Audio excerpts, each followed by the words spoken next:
ونتوكل عليه ونعوذ بالله من شرور أنفسنا ومن سيئات أعمالنا من يهده الله فلا مضل له ومن يضلله فلا هادي له ونشهد أن سيدنا ومولانا محمدا عبده ورسوله أما بعد قال الله تبارك وتعالى أعوذ بالله من الشيطان الرجيم بسم الله الرحمن الرحيم إن الصلاة تنهى عن الفحشاء والمنكر وقال الله تبارك وتعالى في مقام آخر يا أيها الذين آمنوا استعينوا بالصبر والصلاة إن الله مع الصابرين صدق اللہ العظیم۔ میرے محترم بزرگ و دوستو، اللہ رب العزت نے اپنے کلام مجید کے اندر اسلام کے احکامات کے بارے میں ارشاد فرمایا ہے۔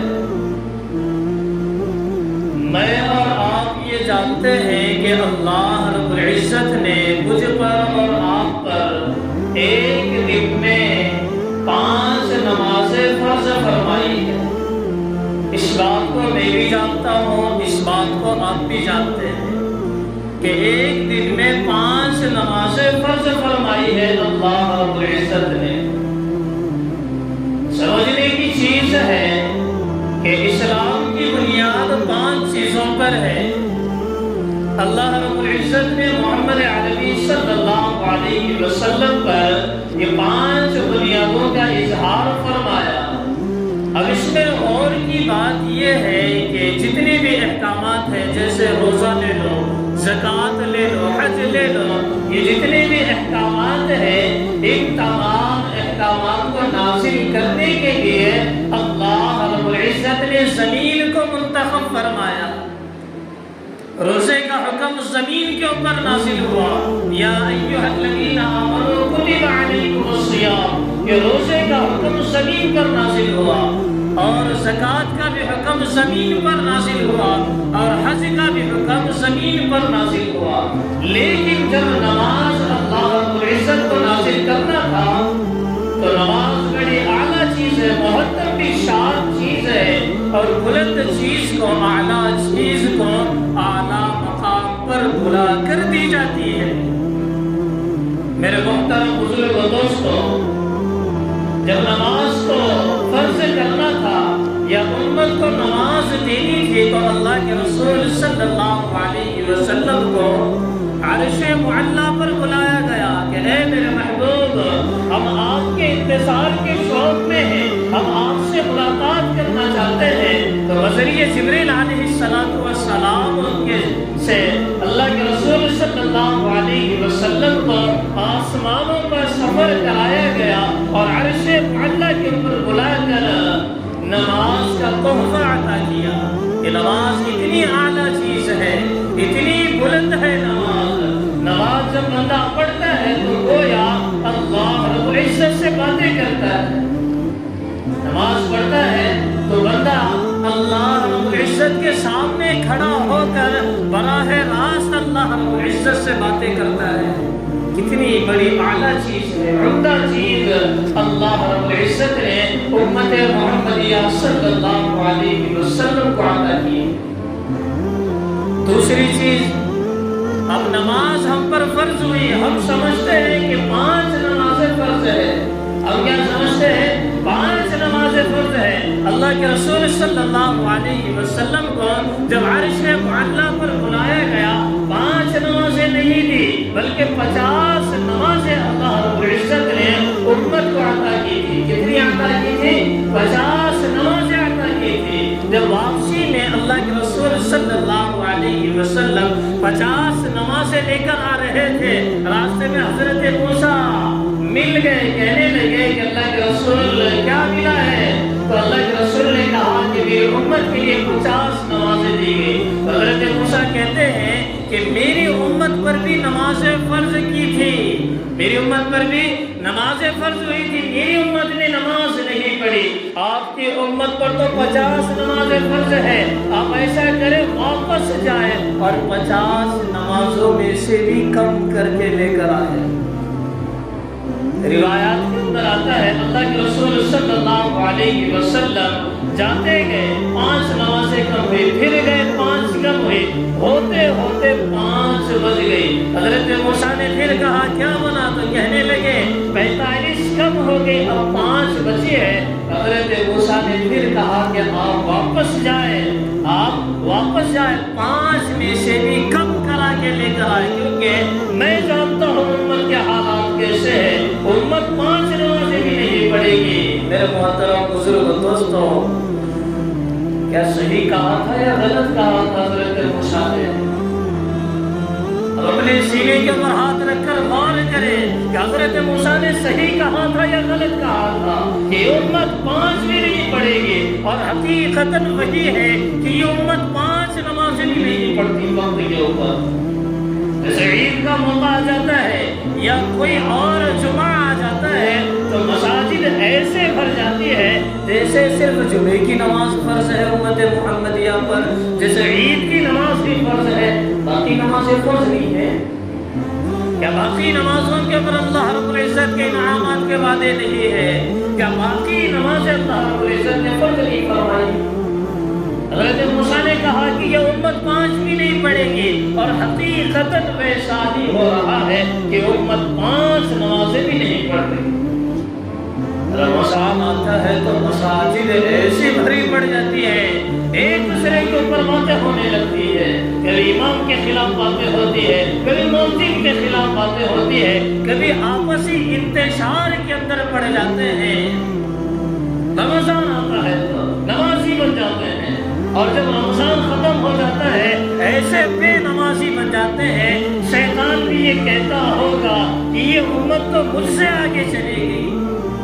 میرے محترم بزرگ دوستو, یہ امت محمدیہ کی شان نہیں ہے کہ رمضان آ جائے نمازوں کے پابند ہو جائے, اور رمضان چلے جائے نمازوں کو ایسے چھوڑ دے گویا کہ ہم پر نماز بھی فرض نہیں. حضرت موسیٰ نے یہ کہا تھا کہ 5 بھی نہیں پڑھے گی, تو اللہ کے رسول نے جواب دیا کہ اب میں واپس نہیں جاؤں گا. اب مجھے حیا آتی ہے واپس جانے کے لیے, کیا آتی ہے مجھے؟ شرم آتی ہے کہ اب واپس جاؤں اور 5 میں سے بھی کم کرا کے لے جاؤں. میں گیا تھا واپس اور 5 کم ہوتے ہوئے 5 باقی رہ گئے, اور اللہ رب العزت نے ساتھ میں یہ بھی کہا اے محمد صلی اللہ علیہ وسلم, آپ کی امت پر 5 نمازیں فرض ہے لیکن ثواب 50 نمازوں کا ملے گا. کیا ہے؟ 5 نمازیں فرض ہے لیکن ثواب 50 نمازوں کا ملے گا. میرے محترم بزرگ دوستو, یہ نماز بڑی عالیشان اور بڑی عمدہ اور بڑی بلند چیز اللہ کے رسول صلی اللہ علیہ وسلم کے طفیل ہمیں ملی ہے. نماز کو یوں ہی بیکار اور فضول کاموں کی وجہ سے چھوڑا نہیں جا سکتا. نماز کا اسلام کے اندر کیا مقام و مرتبہ ہے, نماز کے اسلام کے اندر کیا اہمیت ہے, یہ بھی جاننا ضروری ہے. ہم نے سنا کہ نماز کتنی بلند درجے والی چیز ہے, اب یہ بھی سن لے کہ اسلام کے اندر نماز کا کتنا بڑا مقام مرتبہ ہے. اگر کوئی انسان دریا کے اندر ڈوب رہا ہو یا تالاب کے اندر ڈوب رہا ہو, اسے 1000% یقین بھی ہو کہ میں ڈوب جاؤں گا یا میں مر جاؤں گا, ختم ہو جاؤں گا, اسے یقین ہو ختم ہو جاؤں گا, اور اسی وقت اذان ہو جائے. ایک انسان دریا کے اندر ڈوب رہا ہے اور اسے یقین ہو وہ مر جائے گا, ڈوب کر یہی اس کی جان نکل جائے گی, اور اس موقع پر اذان ہو جائے تو اسی حالت میں اسے نماز پڑھنی ضروری ہے. اسی حالت میں اسے نماز پڑھنی ضروری ہے. اللہ کے رسول صلی اللہ علیہ وسلم نے جہاں نماز کی اہمیت کو بیان کیا ہے وہاں نماز چھوڑنے کے وعیدات بھی بیان فرمائے ہیں. فضائل فضائل اعمال کے اندر حضرت شیخ لکھتے ہیں اللہ کے رسول صلی اللہ علیہ وسلم نے فرمایا کافر اور مسلمان کے درمیان فرق کرنے والی چیز نماز ہے۔ کافر اور مسلمان کے درمیان فرق کرنے والی چیز نماز ہے۔ نماز پڑھ رہا ہے تو مسلمان ہے، اگر نماز کو ضائع کر دیتا ہے، نماز نہیں پڑھتا تو وہ کافر ہے۔ سمجھ گئے کیا مقام و مرتبہ ہے اسلام کے اندر نماز کا، کیا اہمیت ہے اسلام کے اندر نماز کی۔ جمعے کے دن نمازی بھر جاتے مساجد کے اندر، وہی جمعے کی بعد والی نماز کو لے لو، عصر کی نماز میں 104 آدمی 10 آدمی نظر آتے ہیں۔ کیا ہمارا ایمان اس حد تک مل چکا ہے کہ ہم صرف جمعے کی اہمیت کو اپنے دل کے اندر بٹھا بیٹھے تھے؟ کہ ہمارا ایمان اس بات کا تقاضا کر رہا ہے کہ ہم رات کو اپنے بستر کے اوپر سوئے، فجر کی اذان ہو اور اذان سن کر آنکھ بھی کھل جائے اور ذہن کے اندر یہ گمان ہو کہ میرے سینے کے اندر جو ایمان ہے اور وہ ایمان مجھے آخرت کے دن عذاب سے بچا لے گا، وہ ایمان ہمیں فجر کے موقع پر گھر سے مسجد نہیں لا سکا، وہ ایمان ہمیں آخرت میں کیا بچا سکتا ہے؟ وہ ایمان جو ہمیں فجر کے موقع پر اپنے گھر سے مسجد نہیں لا سکا، وہ ایمان آخرت میں کیا بچائے گا؟ سوچنے کا مقام ہے۔ قرآن مجید کے اندر اللہ رب العزت ارشاد فرماتے ہیں وَإِن مِّن شَيْءٍ إِلَّا عِندَنَا خَزَائِنُهُ وَيُسَبِّحُ بِحَمْدِهِ وَلَٰكِن لَّا تَفْقَهُونَ تَسْبِيحَهُ۔ دنیا کے اندر جتنی بھی جانور ہیں، چرندے، پرندے، اڑنے والے، دیکھنے والے، یہ چار پاؤں کے اوپر چلنے والے، وہ اپنی اپنی زبان سے اللہ رب العزت کی تسبیح بیان کرتے ہیں۔ چاہے وہ گدھا ہو، چاہے وہ کتا ہو، چاہے وہ خنزیر ہو، چاہے وہ کوئی بھی جانور ہے، اللہ رب العزت کی تسبیح بیان کرتے ہیں۔ ذرا سنو، گدھا کہتا ہے اے اللہ رب العزت تیرا شکر ہے آپ نے مجھے کتا نہیں بنایا، الحمدللہ تیرا شکر ہے آپ نے مجھے کتا نہیں بنایا۔ یہ گدھا کہتا ہے، کیا کہتا ہے؟ تیرا شکر ہے آپ نے مجھے کتا نہیں بنایا۔ اب کتے کی تسبیح کیا ہے؟ کتا کہتا ہے اے اللہ الحمدللہ، اے اللہ تیرا شکر ہے، آپ کا شکر ہے آپ نے مجھے خنزیر نہیں بنایا۔ اب ذرا خنزیر کی بھی تسبیح سن لو۔ خنزیر کہتا ہے الحمدللہ، اے اللہ تیرا شکر ہے آپ نے مجھے تاریک صلاۃ نہیں بنایا، تیرا شکر ہے آپ نے مجھے نماز چھوڑنے والا نہیں بنایا، آپ نے مجھے خنزیر بنایا، یہ میرے لیے بہت بہتر ہے، مگر خنزیر نہیں بنایا، یہ آپ کا یہ تاریک صلاۃ یعنی نماز کو چھوڑنے والا نہیں بنایا۔ میرے محترم بزرگ دوستو، نماز چھوڑنے والا کتا، گدھا، خنزیر اس سے گئے گزرا ہے۔ کتنی نمازیں چھوڑ دیتے ہیں۔ اللہ کے رسول صلی اللہ علیہ وسلم کی تعلیمات ہمیں یاد نہیں؟ کہ صحابہ کرام رضوان اللہ تعالیٰ علیہ اجمعین کی تعلیمات ہمیں یاد نہیں ہے؟ میرے محترم بزرگ دوستو، حضرت ابو ذر غفاری رضی اللہ تعالیٰ عنہ کی روایت ہے